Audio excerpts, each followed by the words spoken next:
Place à l'invité politique, je reçois ce soir Hervé Morin, député de l'Eure, ancien ministre de la Défense. Bonsoir. Bonsoir, monsieur Galzi. Une petite réaction au site de Matignon ce soir. Très patriote, très bleu, blanc, rouge. Regardez, c'est un appel évidemment à la veille de l'hommage national demain. Il demande aux Français de mettre un drapeau bleu, blanc, rouge aux fenêtres. Ça, François Hollande l'avait dit hier. De faire un selfie en bleu, blanc, rouge et de publier tout ça sur les réseaux sociaux avec le hashtag Fier de la France. Vous en pensez quoi?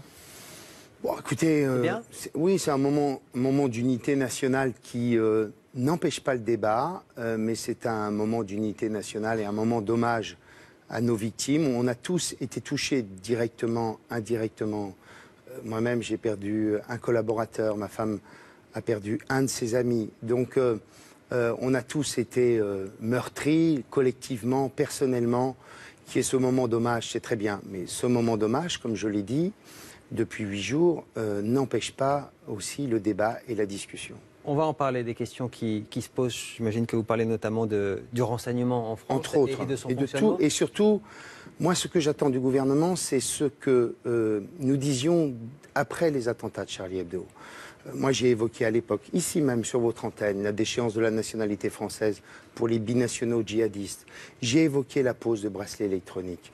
J'ai évoqué la question de la construction de l'acquisition de la nationalité française. Est-ce que c'est la fin d'un chemin d'assimilation et d'intégration ou est-ce que c'est le commencement d'un chemin d'assimilation? Qu'est-ce que vous dites? Vous dites qu'on a... Quelque part, le gouvernement est responsable? Est-ce que c'est ça qu'il faut entendre? Comme certaines familles le disent d'ailleurs. Oui. Demain, certaines familles de victimes n'iront pas parce qu'elles disent qu'il y a une responsabilité. Je dis que désormais, dans la dignité, nous devons, quoi qu'il arrive, poser les questions et mettre en place des mesures de sécurité qui soient des mesures de sécurité de long terme. Nos conditions de sécurité, Olivier Galzi, ont changé pour longtemps. Nos conditions de sécurité nous imposent aujourd'hui de faire preuve de moins de lâcheté que nous l'avons fait collectivement. Prenons un exemple simple.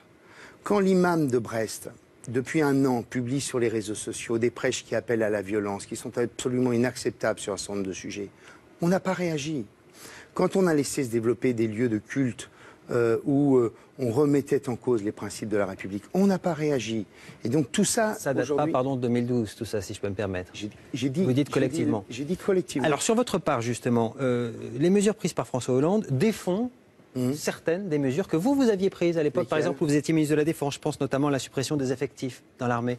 Avec le recul, vous le regrettez aujourd'hui? Je ne regrette absolument pas. J'ai supprimé des effectifs en ne touchant pas aux forces opérationnelles, Olivier Galzi, en touchant essentiellement aux forces de soutien, à ce qu'on appelle le back-office.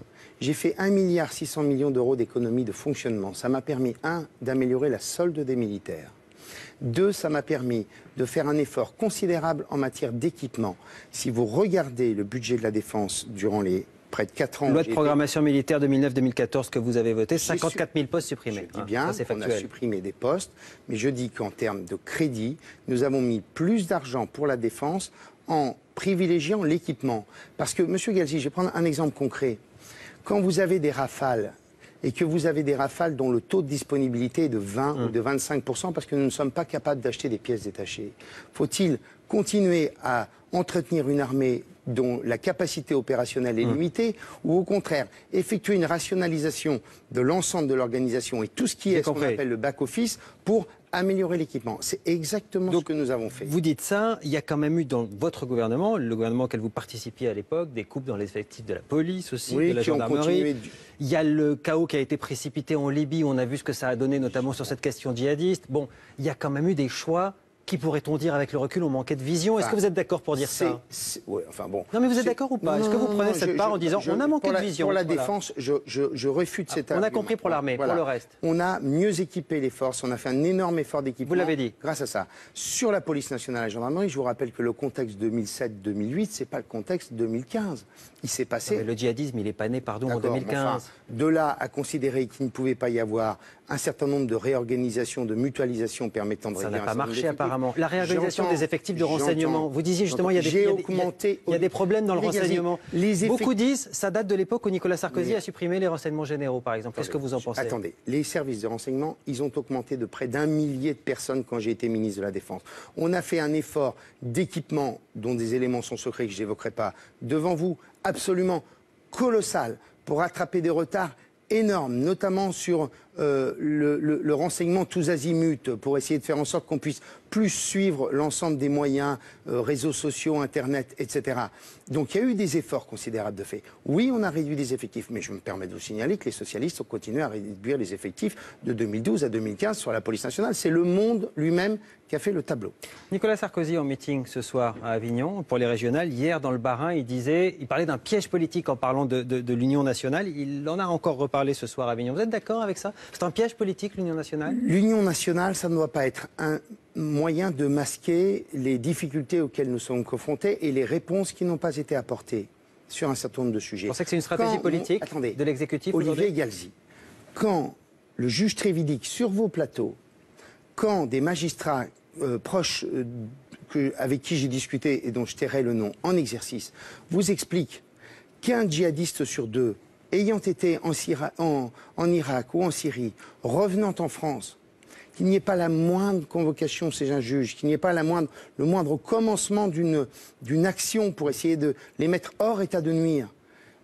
Moi, je me souviens très bien d'avoir dit il faut qu'on mette des bracelets électroniques à tous ces gens-là. Ma question, c'est est-ce que l'Union nationale est un piège politique, comme le pense Nicolas Sarkozy?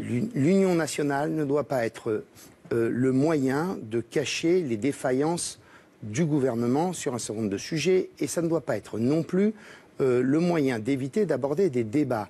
Quand vous avez 40 et quelques mille chômeurs de plus ce mois-ci, c'est bien, 42 000. C'est bien la preuve de la débâcle de la politique économique du gouvernement. Je vous rappelle que le mois précédent, le gouvernement est venu sur toutes les chaînes pour expliquer que c'était le début du commencement de la reconquête économique et de la reconquête sociale. En vérité, il n'en est rien. Et vous avez aujourd'hui d'immenses plans sociaux silencieux, comme le plan social sur le bâtiment. Vous avez des dizaines de milliers de Français qui ont perdu leur boulot dans le secteur du bâtiment. Pourquoi? Parce que depuis 2012, la politique en matière de logement du gouvernement est minable. Si je comprends bien. Elle a été portée par Mme Duflot, qui a été formidable pour casser totalement le secteur du bâtiment. Si je comprends bien, et ce sera la conclusion, demain vous sortez votre drapeau et puis à partir de lundi on repart en campagne, c'est ça l'idée? Oui, mais d'ailleurs la campagne continue, ne nous cachons pas. Voilà, tout le monde sait bien que dans 8 jours il y a un premier tour des régionales. Moi je veux qu'on soit en mesure de pouvoir aborder les sujets, quelle que soit la situation, qui est en effet une situation si particulière et si singulière.